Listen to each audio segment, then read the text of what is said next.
High மக்களே, இந்த வீடியோவில் நம்ம பார்க்க போகிற பிளேஸ் காஷ்மீரில் இருக்கக்கூடிய பெஹல்காம். தீவிரவாதிகளால் நேற்று தாக்குதல் நடத்தப்பட்ட பாருங்கள், இமயமலை அடிவாரத்தில் இருக்கக்கூடிய பெஹல்காம்ங்கிற இந்த பிளேஸை தான் நம்ம இன்றைக்கி வர்ச்சுவலாக பார்க்குறோம்.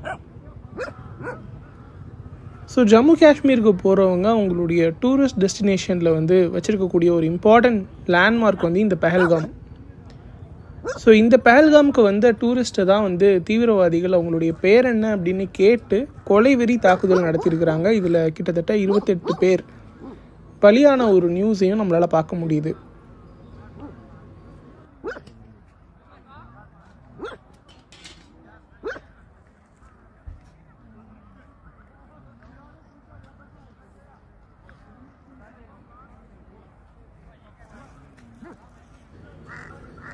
ஸ்ரீநகர்லேருந்து கிட்டத்தட்ட ஒரு 1.5 மணி நேரம்